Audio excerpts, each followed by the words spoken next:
My prayer recently has been that every pastor be delivered from the spider. Now, when I posted that to my social media, I got a whole bunch of people asking questions about that. And a lot of them were asking questions that really didn't relate to what I was referring to. In other words, they're dreaming about spiders, seeing spiders, wondering if God was in that, trying to tell them something. Well, you might have a little issue with the occult, and that's what spiders in that context could mean. But I'm not talking about that. I'm talking about pastors. Pastors need to be delivered from the spider. That's been my prayer. And so I want to talk more about that, but that means I need to first talk about culture in churches.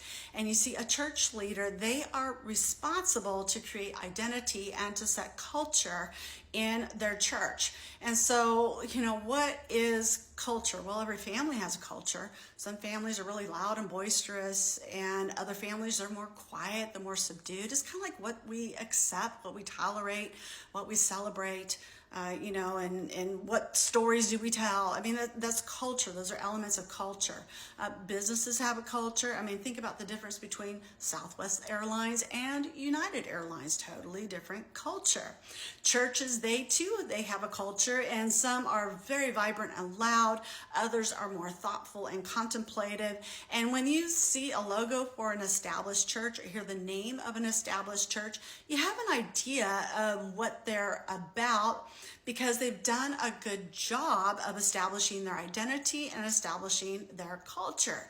Now, you may or may not agree with it, but that's not my point. My point is every church has a culture, and that's because the set leader, whether it's an apostle, a bishop, a pastor, they've defined it. They've defined culture, they've taught culture, they've aligned their leaders and congregants to it. And so Harvest Church, our church, we have a very defined culture. Some of our culture points are that we are spirit-led, we are word people, we are generous, we are life-giving. Okay, that's just some of it.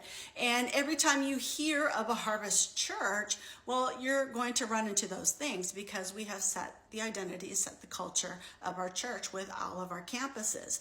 And so when a church is still in identity formation, still in culture formation, who we are, what's our purpose, when they don't have an identity, when these things aren't yet established, well, this is where a spider can come in. Now, when I talk about a spider, I'm being metaphorical. I mean, it is spiritual, but really I'm referring to something metaphorical, but I'll explain what I'm talking about.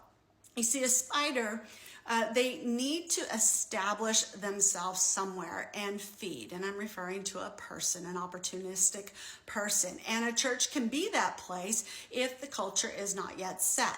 You see, the spider, they would be a very opportunistic person, probably narcissistic in their personality.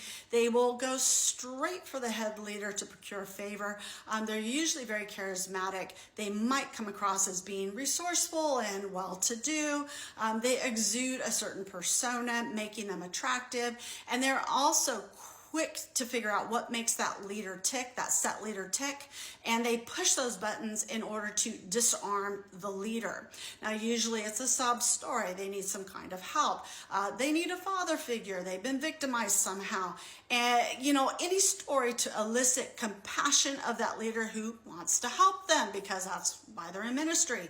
And that pastor, wants to make them their project. And this is how they disarm the leader in order to cast their web and work their plan. Now, once the leader is disarmed, the head leader, they start to work over that next tier of leaders, and then the next tier of leaders, if there are any, and then they go after the unsuspecting congregants. Now, keep in mind, there's always those few people who see right through it. They start calling it, but the spider has enough support by then to make those kind of people look bad, and they are trying to discredit them, and they are victimizing them and being unfair, and they weave that story because they've got the web in place. And by the time it's all said and done, that spider, that person, they've hijacked the identity, the culture, and the direction and resources of that church until they bleed it dry, and then they leave saying God has called them out, and then they move on to the next church. Now, we've had people in the distant past attempt to do this at our church. They didn't get very far, but honestly, once they weave themselves in, it's really tough to get them out. I mean, it takes the Lord intervening to get people like that out, to be honest with you. And that's because they've taken over pockets of people in your church. They've taken over leaders in your church. And they did it because the culture and the identity of your church was still not strong enough, to be that barrier to those kind of people. Now, I walked into this one church, and I had ministered there before, and now I was ministering there again. And I noticed that the entire culture had been hijacked by a displaced minister who showed up at their church. And it's like the music was different, the ministry expression was different, the worship leaders had even been changed out.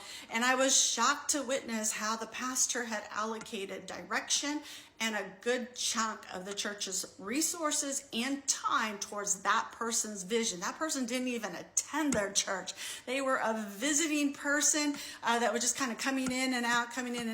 And that pastor still allocated all of this stuff to this person's vision. And then, during this time of ministry as a conference setting, this person, had procured the favor of all the people that were ministering at the conference and weaved them into their storyline. And there was this hard expectation that everybody be okay with it. Now, I actually knew this person. I knew they were persuasive. I knew they were narcissistic. I knew that they were toxic, and I couldn't partner with it. I just couldn't go with it. And so I spent the whole conference just dodging, any sort of connection, any sort of communication, any sort of conversation, just to not get pulled into the web or punished when I didn't go with it.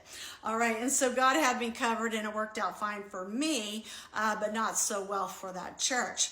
Now, I've learned a lot just watching these things, and here's the thing: if you are a leader yourself, okay, you need to actually take this for yourself as well.